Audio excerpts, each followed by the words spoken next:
On the occasion of my dad's 65th birthday and retirement, I'd like to pay tribute to his life and career. John Ring was born in Grenagh, County Cork, Ireland on October 13, 1934.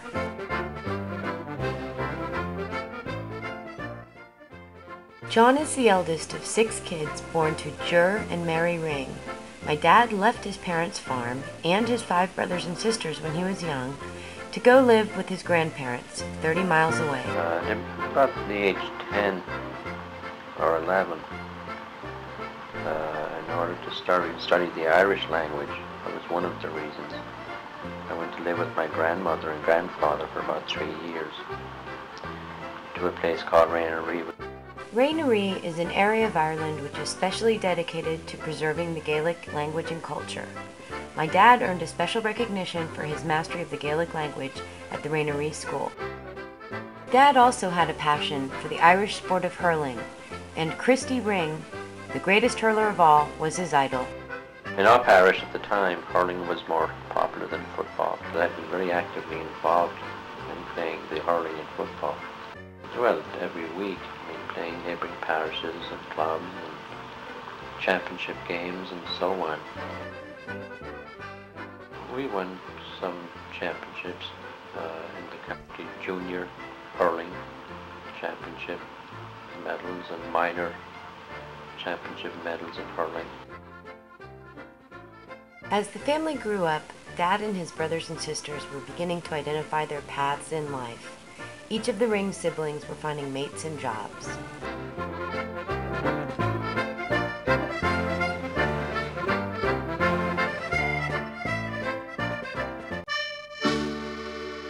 There is a strong musical talent and tradition in my dad's family. My dad's father, Ger, was a talented accordion player, and my dad's brother Donal followed in Ger's footsteps. As my uncle Donal's biography states, in his early years, Ger Ring was well known for his prowess on the 10-button melodeon, playing traditional music in the halls and house dances in and around West Cork. My grandfather's music influenced my dad's younger brother Donal to pursue a career as an accordion player and band leader, heading up his own Cayley music band.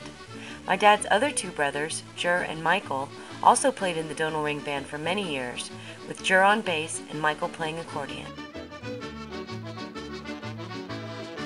While his brothers had committed themselves to music, my dad was pursuing a different path. He was working in Cork City at that time, at the Society for African Missions, but he was restless and wanted to combine his pursuit of a career with his desire to travel. Well, I knew for sure that I didn't want to farm. I had no interest whatsoever in farming. So that eliminated that as a potential career. What I was mainly interested, though, was in geography, interested in the world, other countries, travel, meeting people. I didn't see opportunities in Ireland, for a worthwhile career, and so. Then he saw an ad in a newspaper that changed the course of his life. I saw an ad in the newspaper by someone from Texas searching for suitable employees to work in the hamburger type McDonald's, kind of a chain of hamburger places in Texas. Whataburger, drive-in. It was about a chain of about maybe 7 or 8.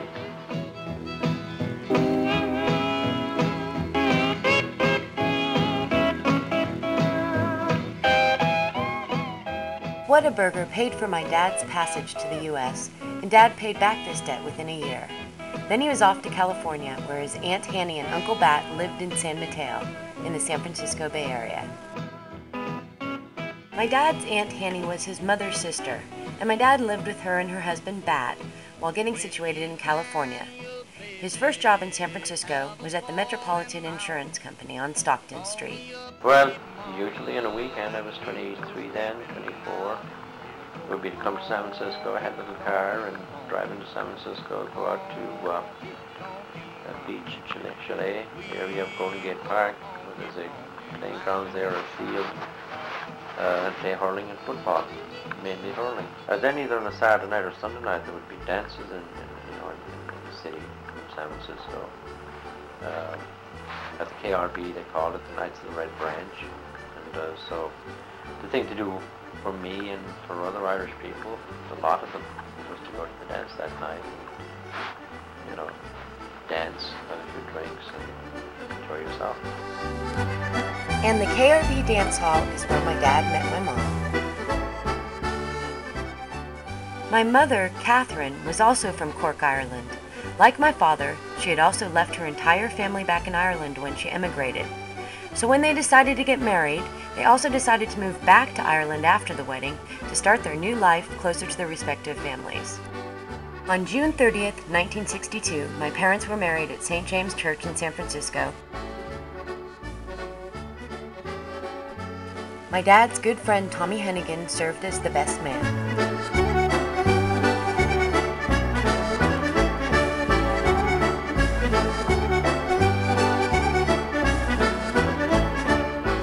Right after the wedding, Mom and Dad moved back to Ireland, but the winter of '62 was harsh and my father had little luck in finding a job. Though both he and my mom were glad to be back amongst family, career opportunities were limited. But then he got a lead on a job as a labor union representative back in California, and he pursued and secured this opportunity from Ireland. So once again, he left his family in Ireland when he and my mom moved back to California in early 1963. I think it was a great experience. For me, certainly, it was a great challenge. Somehow the type of work suited my temperament and suited my mentality. Inspiration through the workers' blood shall run. There can be no power greater anywhere beneath the sun. Yet what force on earth is weaker than the feeble strength of one? But the union makes us strong. Solidarity forever. Solidarity forever. I had a real commitment to it as well. Okay, I saw these, workers making $2 an hour. Some years ago I started there in 1963. And making $2 an hour, no pension, a very poor health and welfare plan, no reason to be optimistic about the future. Working along with Tim Toomey, my dad began representing hospital workers in the San Francisco Bay Area at Local 250. I had commitment to the cause, and I just like to do battle. I like to debate, I like to discuss, I like to disagree or agree or whatever it might be. I hang in there till the very end, okay? I just wouldn't surrender at all, okay? Just to get as much as I possibly could out of whatever the situation was. My dad served as president of Hospital Workers Local 250 for many years, and he also served on the International Union Board. In 1982, he was awarded Unionist of the Year for his commitment and dedication to organized labor and its causes. Dad's career in the union began the same year I was born, 1963. Soon after we moved to our house at 29th and Eloa, Annette had joined us. And then there was John G.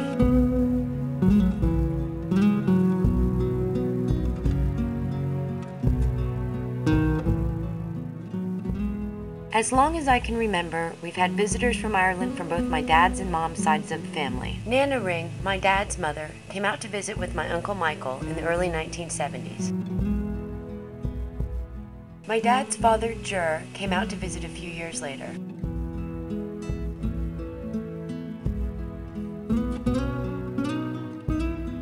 And of course, Dad continued to go back and visit Ireland.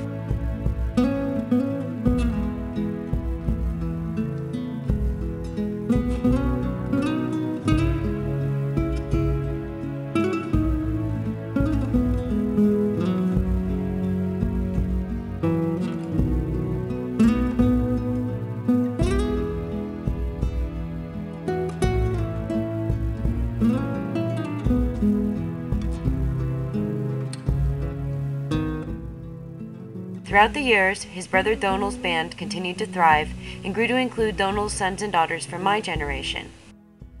My dad was especially happy to have both his sisters, Sheila and her husband Jim, and later Francie, visit San Francisco recently.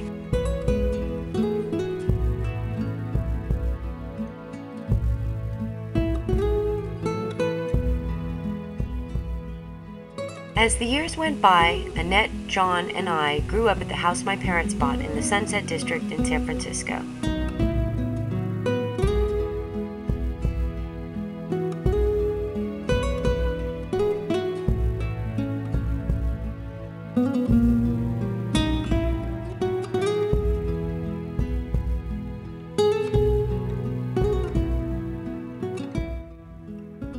We've also added some new family members in recent years. Annette married Eddie in the early 1990s. And my parents welcomed Paul into our family when I married him in February of 1998.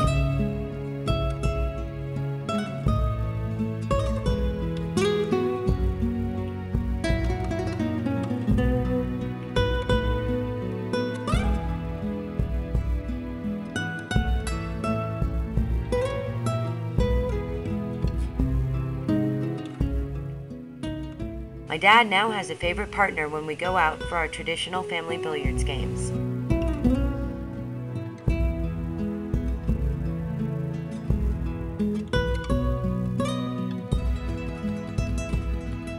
In the past 4 years, my dad has been on a new adventure, being a grandparent to Katie and Eddie. It's clear to everyone that he brings as much joy to their lives as they bring to him. Another turning point, a fork stuck in the road. Time grabs you by the wrist, directs you where to go. So make the best of this test and don't ask why. It's not a question but a lesson learned in time. It's something unpredictable, but in the end is right. I hope you had the time of your life. Dad, your dreams of traveling have come true. So take the photographs and still frames in your mind. Hang it on a shelf in good health and good time. Tattoos of memories and dead skin on trial. For what it's worth, it was worth all the while. It's something unpredictable, but in the end is right. I hope you had the time of your life. Although you take your work seriously, all your friends and family know that your sense of humor and enjoyment of life is equally important to you.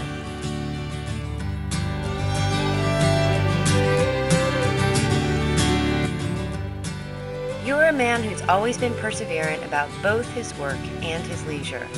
We all admire your adventurous nature, your dedicated pursuit of your goals, your strong work ethic, and your never-ending sense of fun. I hope you had the time of your life.